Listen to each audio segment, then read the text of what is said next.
is totally unfit to be president. Up here, he's totally unfit. We need very sharp people. I'm sorry. Joe is not qualified for this position. All right, President Trump questioning Joe Biden's mental capacity to be commander-in-chief. But a new Fox News poll shows that more likely voters believe Biden is better equipped mentally to be in the White House than President Trump. Let's bring in Trump 2020 Press Communications Director Erin Perini. She joins us now. Erin, good morning to you. I know you're traveling with the president's campaign. You're in Wisconsin this morning. Appreciate you coming on. So seeing how this is not working in President Trump's favor in the polls, why stick with this message?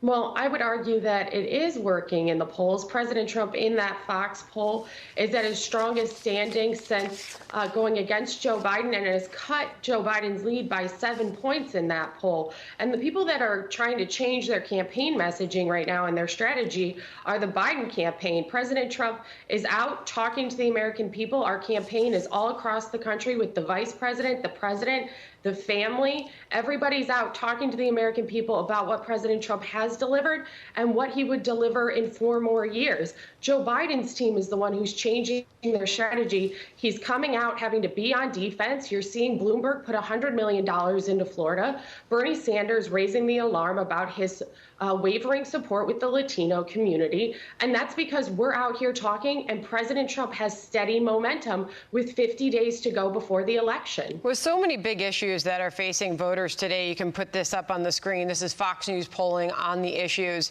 Voters' biggest concerns: unemployment, 87%, coronavirus, 83%, crime and violence, 64%. These are huge issues for voters. So why make Joe Biden's alleged cognitive decline a centerpiece of President Trump's re-election campaign? Well, it's certainly a question the American people need to ask. Listen, if there's a crisis in the world, it's 3 in the morning. Who do you want answering the phone at the White House? President Trump, who has an incredibly strong foreign policy record delivering for the American people, protecting our people, or Joe Biden, whose own campaign couldn't even make a declarative statement on whether or not he uses a teleprompter for interviews? That's a serious question for the American people, and we're going to ask it. But when it comes to the economy, President Trump has protected millions of jobs thanks to the Paycheck Protection Program. He surged our response to the coronavirus, making sure ventilators, PPE were available. We know what this president has done. The American people are hearing about it, and that's why the president is on the rise. Okay, Erin, the president took it a step further this weekend, and he suggested that Joe Biden is taking some sort of performance-enhancing drugs. Here's the president. I think there's probably, possibly drugs involved. That's what I hear. I mean, there's possibly drugs. I don't know how you can go from being so bad where you can't even get out a sentence. I mean, you saw some of those debates with the large number of people on the stage.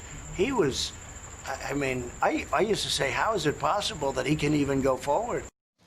We have some brand new video of Joe Biden just a few moments ago this morning. He, along with his wife, Jill Biden, you'll see them walking along the sidewalks, getting into their car. This is some pool video.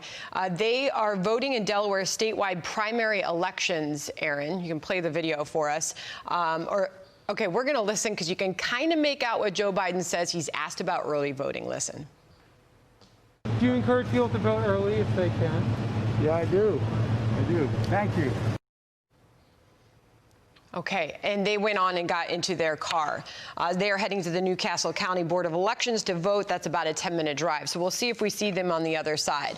But the president suggesting he's on some sort of drugs and questioning his cognitive decline. I mentioned it's not working for him in the polls, but when do you decide that that's not working and pivot back to the election, pivot back to American safety, pivot back to getting people back to work as millions of people are still out of jobs in this country, Erin? We're talking about everything. Like I just said, the president is asking questions and Joe Biden should answer them. But we are talking about the economy. Listen, last week, Nancy Pelosi and Chuck Schumer were celebrating the fact that they blocked more money for the Paycheck Protection Program when President Trump is asking them to put politics aside and put the American people first. We are talking about the economy, about the 10.5 million jobs that President Trump has brought back on board because of the strong economic foundation he has put forward. He stands for law and order in this country. It's a clear contrast. We're talking about all of it. It's resonating with the American people. Aaron, meanwhile, I've got to ask you about this rally over the weekend last night in Nevada. Clearly, when you look at the videos, when you look at the pictures, you see that people are not social distanced. They're indoors against the governor's orders in that state to not gather in groups of more than 50 people. You see that and you think about the enormous sacrifice that we've made as Americans to stop the spread of this virus and to tackle this pandemic. And I'll just ask you, as a member of the president's campaign, why you saw this as a risk worth taking to crowd those people. Biden's camp obviously making the case that this could be a super spreader event. The governor has called it shameful, dangerous, and irresponsible to do this. Why do it? Under the First Amendment, we are allowed to have a peaceful assembly of people, and we had hand sanitizer readily available, masks handed to every individual, and temperature checks. If you can violently riot in the streets, if you can violently protest in the streets, if you can go and gamble in a casino without any health or safety precautions, then the president can stand in front of supporters and have a conversation with them about what's at stake here in 2020. And listen, for those Aaron, who it sounds like two rights. It sounds like I have to say two wrongs don't make a right. I mean, this goes against the president's own administration guidelines. It goes against the CDC guidelines when it comes to coronavirus.